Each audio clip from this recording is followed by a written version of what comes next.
Limbayat Dumbhal tenement નજીક રસ્તાને નડતરરૂપ મકાનના ડિમોલેશનની કામગીરીમાં ભારે ડ્રામા સર્જાયો હતો. પૂર્વ કાઉન્સિલર અકરમ અંસારીના મકાનના ડિમોલેશન માટે પાલિકાના અધિકારીઓ અને કર્મચારીઓ પોલીસ બંદોબસ્ત સાથે પહોંચ્યા હતા.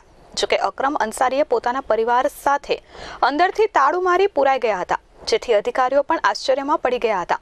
બાદમાં મકાનને તોડતા અગાઉ અકરમ અંસારીની અટકાયત કરીને પોલીસ સ્ટેશન લઈ જઈને પાલિકાએ ડિમોલેશનની કામગીરી હાથ ધરી હતી.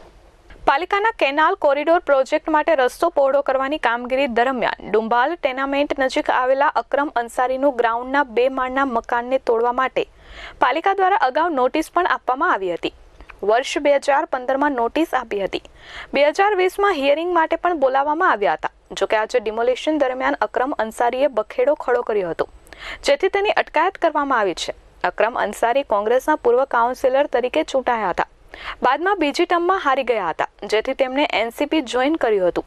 હાલ અકરમ અંસારીને પોલીસ સ્ટેશન લઈ જવામાં આવ્યા છે. બીજી તરફ તેમના મકાનનું ડિમોલેશન માટે કર્મચારીઓએ કામગીરી હાથ ધરી છે. Shobhana Ghelani, S24 news, Surat.